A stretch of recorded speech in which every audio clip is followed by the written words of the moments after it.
Hello दोस्तों, आज की इस वीडियो का जो टॉपिक है वो है why beginners trap in stock market. Stock market में बिगनर हमेशा क्यों ट्रैप हो जाते हैं या फिर क्या उनको जो प्रॉब्लम्स आती है जिसके वजह से वो ट्रैप होते हैं और उस प्रॉब्लम का सॉल्यूशन क्या है। आज की इस वीडियो में मैं आपके साथ शेयर करने वाला हूँ वो कुछ points and solution. I hope जो मैं आपको कुछ बताने वाला हूँ अभी आप उसको थोड़ा रिलेट कर सकते हो, क्योंकि ये सारे जो एग्जाम्पल या फिर जो रीजन्स मैंने फाइंड आउट किया है वो सारे रीजन्स रियलिटी पर बेस्ड है, प्रैक्टिकल एक्सपीरियंस पर बेस्ड है। और मैं इसमें जो सॉल्यूशन दूंगा वीडियो के एंड में, आप मेक श्योर उसको ज़रूर सुने और उसे अपने जो ट्रेडिंग या इन्वेस्टिंग जो करते हो आप उसमें आप उसके अप्लाई करो उसको। तो बिना किसी देरी के चलिए वीडियो को स्टार्ट करते हैं। अभी अगर हम स्टॉक मार्केट के बारे में जानेंगे, स्टॉक मार्केट में एक्चुअली बिगिनर्स हमेशा क्यों ट्रैप होते हैं, क्या वो रीजन्स है जो बिगिनर्स नहीं समझ पाते हैं। आप स्टॉक मार्केट में ही नहीं, कहीं भी कोई भी फील्ड में आप चले जाओ, बिगिनर्स को देखो कि हमेशा उनको प्रॉब्लम आती है। दुनिया के कोई भी फील्ड में आप खुद अगर कहीं नए फील्ड में जाते हो, कुछ काम करने के लिए जाते हो या फिर इवन आप कॉलेज नए स्टडी करने के लिए जाते हो, तो शुरुआत में आपको थोड़ी मुश्किल आती है। आप क्या करते हो, उसके एटमॉस्फेयर उसका एनवायरनमेंट के साथ ढल जाते हो। अब स्टॉक मार्केट का एटमॉस्फेयर एंड एनवायरनमेंट क्या होता है। जो बिगनर्स ये स्टॉक मार्केट में आते हैं, जो भी लोग यहाँ पर डे 1 से लेकर 6 महीने तक स्टॉक मार्केट में रहते हैं उनको बिगनर्स कहा जाता है। और सबसे बड़ा गलती जो रहता है बिगनर्स का, वो सबसे पहला गलती है कि वो नहीं समझते हैं स्टॉक मार्केट को। They don't know stock market. अब स्टॉक मार्केट का जो बिहेवियर रहता है, उसका जो एक वे रहता है बिहेव करने का, वो बिगनर्स उसको नहीं समझ पाते हैं। ये जाहिर सी बात है, आप कोई भी फील्ड में जाइए तो आपको उसके लिए कुछ इन्फॉर्मेशन इकट्ठा करना होगा। आप मान लीजिए कहीं जॉब करने जा रहे हो, जो आपका पोस्ट है और डेजिग्नेशन है उसमें आप कुछ इन्फॉर्मेशन उसके बारे में आपको चाहिए, या फिर अगर आपको उसमें पहले से कुछ एक्सपीरियंस है तो आपको बहुत ज़्यादा उसमें मदद हो जाता है। आपका जो प्रीवियस जॉब है अगर वो उस पोस्ट के रिलेटेड है तो आपको ऑब्वियस सी बात है थोड़ा हेल्प हो जाता है। अब जो लोग नए स्टॉक मार्केट में आते हैं वो उनको नहीं पता है कि स्टॉक मार्केट चलता कैसे है, उनको स्टॉक मार्केट में गाइड करने वाला नहीं मिलता है, इसलिए वो हजारों चीज़ें ट्राई करते हैं। इसको पकड़ लिया, उसको पकड़ लिया, इसमें क्या होता है, उसमें क्या होता है। ये एक तरह से ठीक है और एक तरह से गलत भी। क्यों? क्योंकि जो बिगनर्स रहते हैं वो कहीं भी, अगर मेरी आप सुनोगे मेरे लॉजिक के हिसाब से, जो बिगिनर्स रहते हैं उनको इन्फॉर्मेशन ज़्यादा इकट्ठा करना चाहिए रादर देन टेकिंग एक्शन।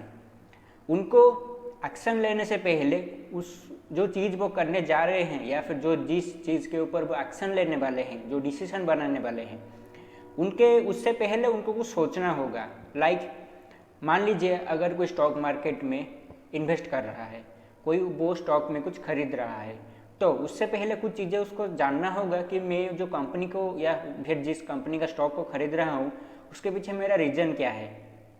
मतलब मेरा जो बाय करता हूँ वो स्टॉक को, उसके पीछे मेरा रीज़न क्या है। और अब हमारा आता है दूसरा पॉइंट, रीज़न ऑफ बाइंग। मतलब जो स्टॉक मार्केट में लोग काम करते हैं वो हमेशा बाय या सेल करने से पहले उनको पहले पता होता है मुझे रीज़न चाहिए, फिर चाहे वो रीजन कहीं भी सोर्स से आया हो, किसी भी सोर्स से आया हो।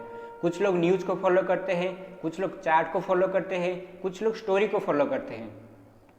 जो लोग यहाँ पर न्यूज़ को फॉलो करते हैं, जो लॉस होने का प्रोबेबिलिटी है वो ज़्यादा रहता है, और सबसे कम रहता है जो लोग चार्ट को फॉलो करते हैं, लाइक प्राइस को फॉलो करते हैं। प्राइस का जो हिस्टोरिकल डाटा रहता है वो रहता है चार्ट में आपको दिखता है। स्टॉक मार्केट में आप देखे होंगे कि एक ऐसा चार्ट जाता है, आप स्टॉक मार्केट के किसी भी स्टॉक को ओपन कर लोगे तो उसमें आपको प्राइस मिलता है और ऐसा एक चार्ट मिलता है। और अब वो जो चार्ट आपको दिख रहा है उससे आप क्या सीखोगे, वो रहता है एक जो एक्सपर्ट तो नहीं बोलूँगा मैं, जो थोड़ा एक्सपीरियंस हो जाता है, मिनिमम जिसको 1 साल हो जाता है, वो थोड़ा समझ लेता है कि वो प्राइस कैसे मूवमेंट कर रहा है। क्योंकि स्टॉक मार्केट में जो जिस भी आप स्टॉक को खरीदोगे या फिर उसको बेचोगे उसका एक टाइमिंग रहता है। हर एक स्टॉक का एक टाइमिंग रहता है जिस टाइम पे वो आइदर सस्ता होता है या फिर महंगा होता है। और अब हमारा आता है तीसरा पॉइंट, स्टॉक मार्केट में जो बिगिनर्स आते हैं वो कभी ये नहीं समझते हैं कब खरीदना है कब बेचना है, when to buy when to sell. और ये जो एक पॉइंट रहता है ये सबके दिमाग में आता है कि उनको पता चल जाए कि हमें कब खरीदना है, कब किसी स्टॉक में एंट्री लेनी चाहिए, कब उसमें निकलना चाहिए। इसका आप एक मैं इसको सॉल्यूशन आपको एक दूंगा। अगर आपको ये नहीं पता है कि आपको कब खरीदना है कब बेचना है, जिस भी टाइम पे आपको ये लग रहा है कोई भी स्टॉक कोई भी प्राइस पे आपको मिल रहा है, पर जब भी आपको लग रहा है कि वो स्टॉक अभी महंगा हो चुका है, उसको थोड़ा सस्ता होना चाहिए, तब वो बेस्ट टाइम होता है उसको खरीदने का। मतलब क्या बोला मैंने, आपको आपके मन में एक फीलिंग आएगा कोई भी स्टॉक हो कोई भी प्राइस पॉइंट पे अगर आप देखोगे कि नहीं ये थोड़ा महंगा हो चुका है, इसको थोड़ा सस्ता होने दो, तभी वो बेस्ट टाइम होता है खरीदने के लिए। और ये जो मैंने आपको बता रहा हूँ ये सिर्फ लॉन्ग टर्म में काम देता है। क्यों? क्योंकि स्टॉक मार्केट में कोई भी प्राइस अगर आपको बाय करना है और स्टॉक का प्राइस को ऊपर जाना है, मतलब स्टॉक मार्केट में कोई भी स्टॉक का प्राइस आपको खरीदना है और स्टॉक का जो प्राइस है वो ऊपर भी जाने वाला है, तो वो स्टॉक कभी भी आपको आपके डिजायर रेट पे नहीं मिलेगा। आप चाहोगे कि ये थोड़ा नीचे आ जाए तब मैं खरीद लूँ, थोड़ा नीचे आ जाए तब मैं खरीद लूँ, पर स्टॉक जो रहता है वो ऊपर चलता ही जाता है, आपको एंट्री ही नहीं मिलता। इसी वजह से लॉन्ग टर्म में आपको जब भी कोई भी स्टॉक कोई भी नाम हो जाए कोई भी प्राइस पॉइंट पे आपको मिल रहा है, आप बस अपने मन से वो फीलिंग आएगा कि नहीं ये थोड़ा महंगा हो चुका है, that is the best time to purchase the stock. और ये सिर्फ लॉन्ग टर्म मतलब 1 साल या 2 साल से ज़्यादा जो लोग इन्वेस्ट करना चाहते हैं ये उनके लिए गोल्डन टिप है। नाउ उनको सेल कब करना है, सिंपल सी बात है, जब उनको लगेगा कि हाँ जो सेल करना होता है ये थोड़ा ट्रिकी है, क्योंकि कब वहाँ से निकलना है या फिर कब घुसना है ये थोड़ा आपको समझना पड़ेगा। इसके लिए कुछ लोग चार्ट को फॉलो करते हैं, जैसे मैंने पहले आपको कुछ बताया था चार्ट के बारे में। चार्ट में कुछ प्राइस पॉइंट पे कुछ डाटा रहता है, जो प्राइस रहता है उसका जो मूवमेंट के हिसाब से कौन सा प्राइस से वो नीचे आया है, या फिर जो ग्राफ स्टडी रहता है, मेनली जो लोग ट्रेडिंग करते हैं वो ग्राफ स्टडी जो प्राइस चार्ट रहता है उसको ज़्यादा अच्छी तरीके से समझते हैं। पर जो लोग इन्वेस्ट करते हैं उनको क्या करना है, उनके लिए मेरी तरफ से टिप है, अब जब भी कोई भी स्टॉक का अगर आप उसको पहले खरीद चुके हो, जब भी उसको सेल करना है, आपको लग रहा है कि स्टॉक का प्राइस इतना ऊपर आ चुका है ये अब नहीं गिरेगा, मतलब मान लीजिए आपने 100 रुपये पे स्टॉक खरीदा, आपको 200 300 या फिर कोई भी एक ऐसा प्राइस पॉइंट है जहाँ पर आपको लगेगा कि ये स्टॉक का प्राइस नीचे ही नहीं आएगा, ये हमेशा ऊपर ही जाएगा, that is the best point to sell. Investing में जब भी आपको लगेगा कि ये स्टॉक मुझे महंगा मिल रहा है, मैं थोड़ा नीचे आने के बाद इसको खरीदूंगा, that is the best time to buy. और जब आपको लगेगा ये स्टॉक अभी और नीचे नहीं आने वाला, ये ऊपर ही जाएगा, that is the best time to sell. ये इन्वेस्टिंग में 90% ऑफ द टाइम काम करता है। अभी हम आते हैं 4th पॉइंट की तरफ, लॉस बुकिंग।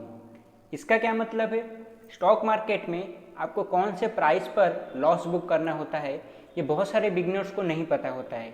बिगिनर्स तो छोड़ दीजिए, बहुत सारे लोगों जो यहाँ पर काम कर रहे हैं उनको भी नहीं पता होता है, तो बिगिनर्स की बात तो छोड़ ही दो। पर फिर भी मैं आपको बताने वाला हूँ आपको कौन से प्राइस पे आपको लॉस बुकिंग करना होता है या फिर कौन से पॉइंट पे। स्टॉक मार्केट में आपको अगर कोई भी ट्रेड या फिर कोई भी अगर आप इन्वेस्ट कर रहे हो किसी भी स्टॉक में, उसका टाइम फ्रेम कुछ भी हो, मतलब लॉन्गर टाइम फ्रेम से लेकर शॉर्ट टाइम फ्रेम तक, आपको एक प्राइस डिसाइड करना होगा। वो प्राइस क्या होना चाहिए जहाँ पर आपको लॉस बुक करना होता है। मतलब अगर जो ट्रेड या फिर जो स्टॉक पर आप इन्वेस्ट किए हो, कौन सा प्राइस पॉइंट पे वो स्टॉक अगर आए जहाँ पर आपको उसको बेचना है, प्रॉफिट मतलब प्लस साइड नहीं माइनस साइड। आपने कोई स्टॉक को समझ लीजिए, कोई स्टॉक बहुत अच्छा चल रहा है, बहुत ही अच्छा कंपनी का स्टॉक है, वो स्टॉक आपको 1000 रुपये पे मिल रहा है। आपको वहाँ वो स्टॉक को खरीदने से पहले एक पॉइंट डिसाइड करना होगा, एक प्राइस डिसाइड करना होगा कि मुझे इस प्राइस पे इसको बेचना है। अगर वो स्टॉक ऊपर नहीं जाता है तो अब वो प्राइस कोई भी प्राइस हो सकता है, 800 हो सकता है, 850 हो सकता है, 950, कोई भी प्राइस पॉइंट। पर मेक श्योर आपका जो टाइमिंग के हिसाब से जो प्राइस रहने वाला है वो थोड़ा मेल खाता हो। मतलब अगर वो स्टॉक डायरेक्ट 1000 रुपये में मतलब अगर वो स्टॉक का प्राइस एक ही दिन में है 50-100 रुपये मूवमेंट करता है तो आपको स्टॉप लॉस थोड़ा ज़्यादा रखना होगा।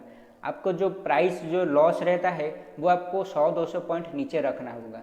अगर वो स्टॉक छोटा मोमेंटम करके ऊपर जाता है, उसका डेली मोमेंटम 10-15-20 रुपये रहता है, वहाँ पर आपको जो लॉस जो प्राइस है वो आप 100 रुपये भी रख सकते हो, आप 150 या फिर उसको 200 रुपये भी कम रख सकते हो।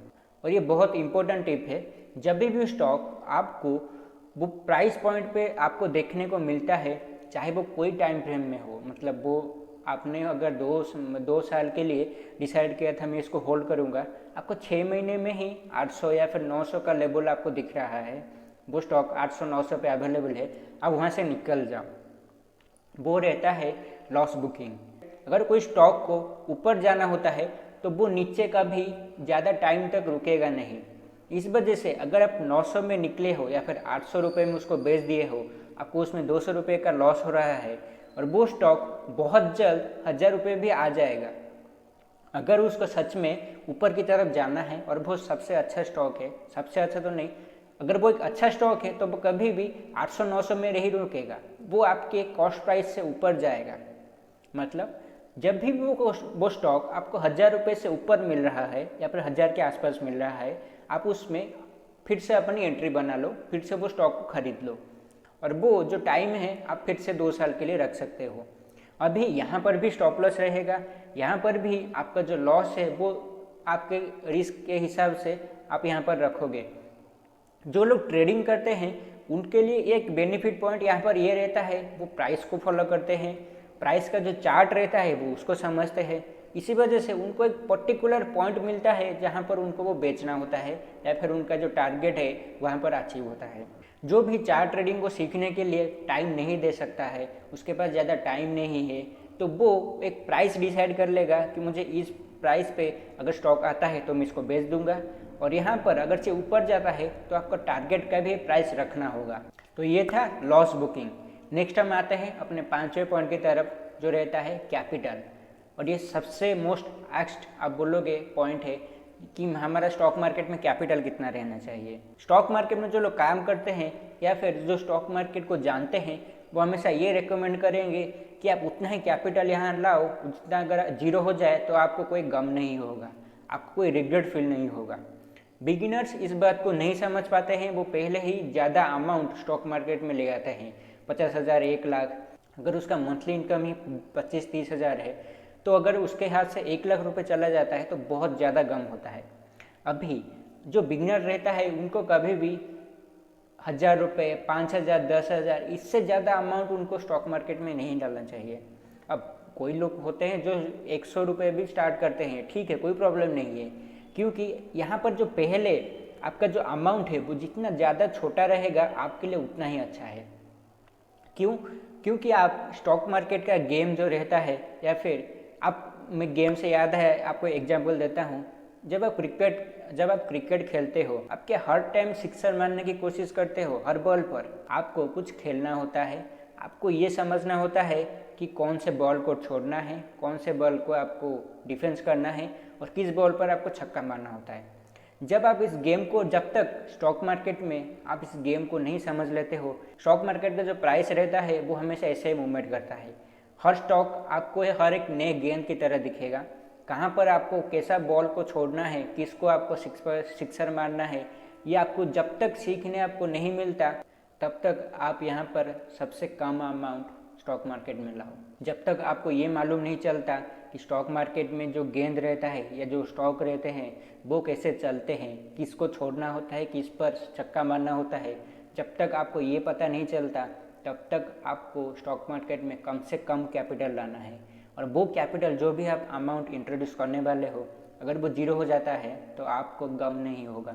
तो आपको अपने रिस्क के हिसाब से ही काम करना है। तो आज के लिए इस वीडियो में इतना ही था। मैं नेक्स्ट कुछ वीडियो में आपको शायद और कुछ एनालिसिस पॉइंट्स और कुछ एडवांस चीज़ें शेयर करूंगा स्टॉक मार्केट के रिगार्डिंग। तो उसके लिए अगर आपको बहुत सारे कुछ पॉइंट और बहुत सारे साइकोलॉजी समझना है तो आपको मेरे साथ जुड़े रहना होगा। और अगर आप इस चैनल को सब्सक्राइब नहीं किए हो तो आपको इस चैनल को सब्सक्राइब कर लेना चाहिए, क्योंकि जो मैं पॉइंट बताने वाला हूँ वो आपके काम में बहुत आने वाला है। और मैं आपसे मिलूँगा मेरे अगले वीडियो में। तो आज के लिए इतना ही, धन्यवाद।